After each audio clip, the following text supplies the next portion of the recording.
दोस्तों, UPSC crack करने के बाद जब जॉब की बारी आती है तो हर कोई आईपीएस और आईएफएस की नौकरी करना चाहता है, लेकिन हर किसी के किस्मत में ये नौकरी नहीं होती है। ये रैंक के आधार पर मिलता है। आपको बताऊं कि आईपीएस यानी इंडियन पब्लिक सर्विस और आईएफएस इंडियन फॉरेन सर्विस, इन दोनों में अगर ताकत की बात करें तो ताकत किसकी ज़्यादा है, ये मैं आपको इस वीडियो में बताने वाला हूँ।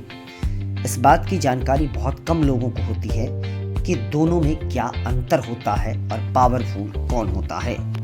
तो अगर बात आईपीएस की करें यानी इंडियन पब्लिक सर्विस की, तो इनका काम होता है ज़िले के अंदर सुरक्षा की जिम्मेदारी लेना, चाहे वो आम पब्लिक की हो या कोई अन्य सुरक्षा हो। साथ साथ अपराधियों पर नकेल कसना इनकी अहम भूमिका होती है। एक आईपीएस अधिकारी एक जिला का मालिक होता है, वहीं एक आईपीएस अधिकारी पुलिस महानिदेशक तक बनता है, यानी DGP, director general of police. वो एक राज्य का पुलिस विभाग का मालिक हो सकता है। उनकी जिम्मेदारी जिला के कानून व्यवस्था को बनाए रखना होता है, जबकि डीजीपी का काम पूरे राज्य की कानून व्यवस्था को बनाए रखने की है। दूसरी तरफ अगर आईएफएस के पावर की बात करें तो आईएफएस का पावर भी किसी आईपीएस से कम नहीं होता है, क्योंकि आईएफएस अधिकारी देश से बाहर कूटनीति हो या दूतावास में काम करते हैं।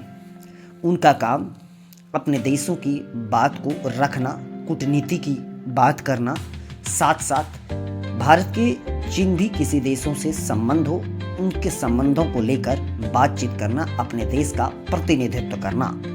एक आईएफएस अधिकारी दूतावास में एक देश का प्रतिनिधित्व करता है।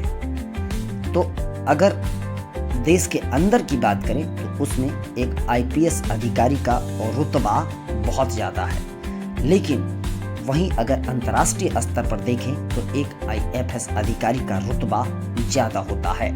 यानी दोनों के अपने अपने क्षेत्र हैं, दोनों का एक क्षेत्र से कोई लगाव नहीं है। पावर और रुतबा में दोनों अपने अपने क्षेत्र में शानदार हैं, बहुत ज़्यादा है। तो दोस्त, दोनों भी नौकरी बहुत ही शानदार होती है। अगर ट्रेनिंग की बात करें तो ट्रेनिंग में भी दोनों का बहुत अंतर होता है।